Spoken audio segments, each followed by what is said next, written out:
Welcome to the NJIT website and math podcast. My name is Amin. Today I will be covering evaluating expressions with rational exponents. Continued. In this section we will generalize the concept of rational exponents. We'll have numbers say a raised to the m over n power this time instead of 1 over n.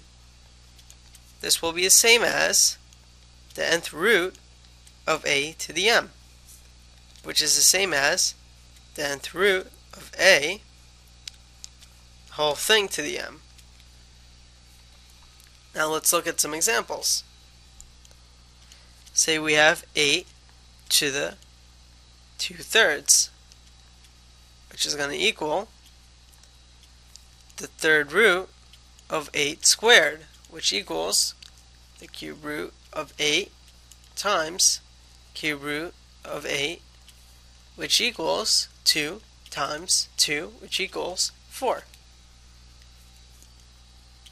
Now for another example, say we had negative 16, the whole thing to the 5/2 power. That's going to equal negative 16 to the 5th power, radical negative 16 to the 5th power. Now notice that inside the radical it's negative, and the index of the radical is even, so this number cannot exist. This number is not real.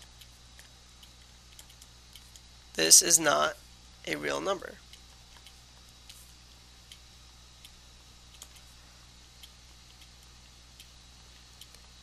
But if we have negative 16 to the 5/2 power without any parentheses, it's going to equal negative radical 16 to the 5th power, which is going to equal negative 10/24.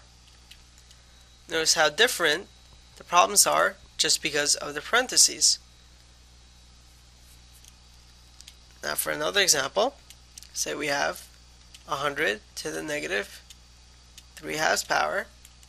That's going to equal 100 radical 100 to the negative 3rd power, which is going to equal radical 1 over 100 to the 3rd power, which equals 1 over 1,000. Now let's look at another example. Say we have negative 25 to the 7/2 power. This is similar to b. In both cases, the exponents are odd.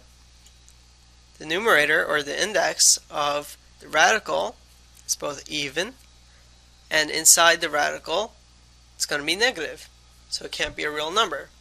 So this is not a real number.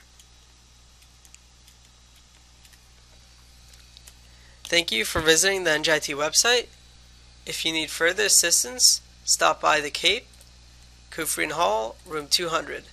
Good luck in your studies.